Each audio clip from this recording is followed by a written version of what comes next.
On Nationwide this evening, a programme about the end of life, dealing with the subjects of death and dying. How a Newry woman is bringing back old emblems for use at funerals. You're welcome to the programme, and this evening all of our stories pertain to death and dying. Now, death is a subject that's not very pleasing to contemplate, but it is something that we all have to face at some stage in our lives. And many and varied are the traditions and the superstitions sometimes even that accompany the Irish way of dealing with the inevitable.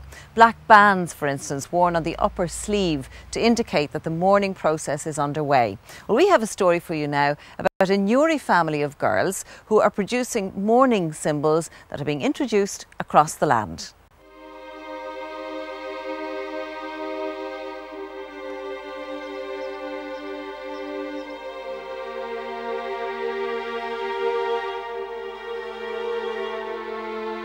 It's there for all of us, often comes like a thief in the night, is as close as our shadow or the next breath of life. We fear the denizen death, and when it happens there is loss, a family member gone, and we are in mourning. Won't be obliterated, won't be wiped out, but it will be transformed, turned into joy. Once upon a time, the people of Ireland embraced mourning in a way that made it clear to the entire community that all had changed for them, that death had robbed them of a dear loved one. Emblems were worn, black armbands, crosses, cloth stars sewn onto upper sleeves. The world knew that the life of family and friends had been rent asunder. The older funeral director firms knew of these things in the days gone by. When we started in the business back in 1955, we were just after the horse-drawn era, but still a lot of the old traditions were continuing there. When I came to work here in the mid-80s, I would have come across a lot of the paraphernalia of that time, black diamonds that people would have sewn on the sleeves of their clothes to indicate that they were mourning. And it all seemed to be a prolonged period of maybe a month for not going out and 12 months for wearing these symbols as well. These ladies lost their father 17 years ago. They mourned, people paid their respects, and that whole experience, coupled with more recent visitations to wake houses of neighbours, convinced Kate Hamilton that we had lost a lot with the ending of the old ways of mourning. They would resurrect the symbols of mourning, the Mourningcross, a dove of quietness and peace. These would be offered to the bereaved throughout the land. Their marketing headquarters is at the Newry Business Park. Business is good, with a significant element of the meagre profit going to charity. Everybody who walks into a wake and attends a funeral will be able to see immediately who they need to pay their respects to. Everything has changed so much, and children have grown up, and people may no longer know their neighbours as much as they used to maybe 10 or 15 years ago, and it helps to identify immediately whom to pay your respects. We're very, very, very delighted with the response that we've had from the general public. We have emails from individuals who have said how much it means to them.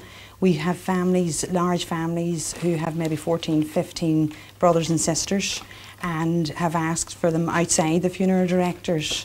So we're delighted with the response from the public and the funeral directors alike.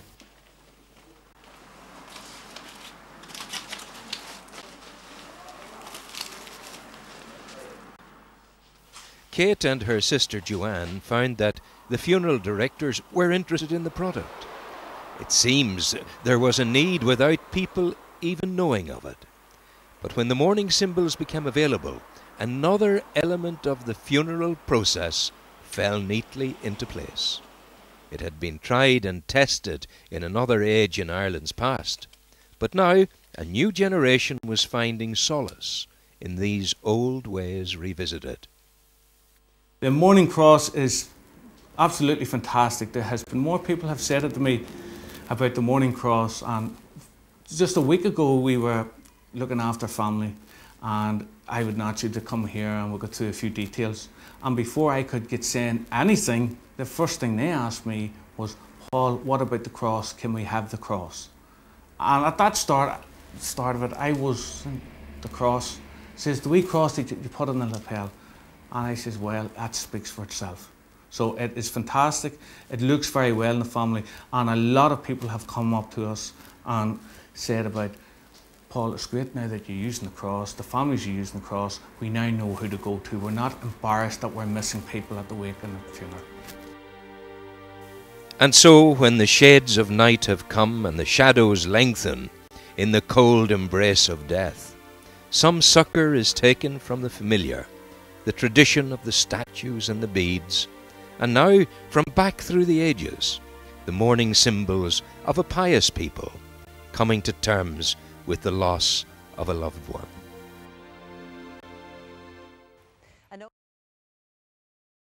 On the farm, I headed south to a small town near Navan, County Meath, to Pater Farrelly's Chapel of Rest. Pater has worked in the funeral business for over 16 years and was the first in his family to consider a career as an undertaker. I love people.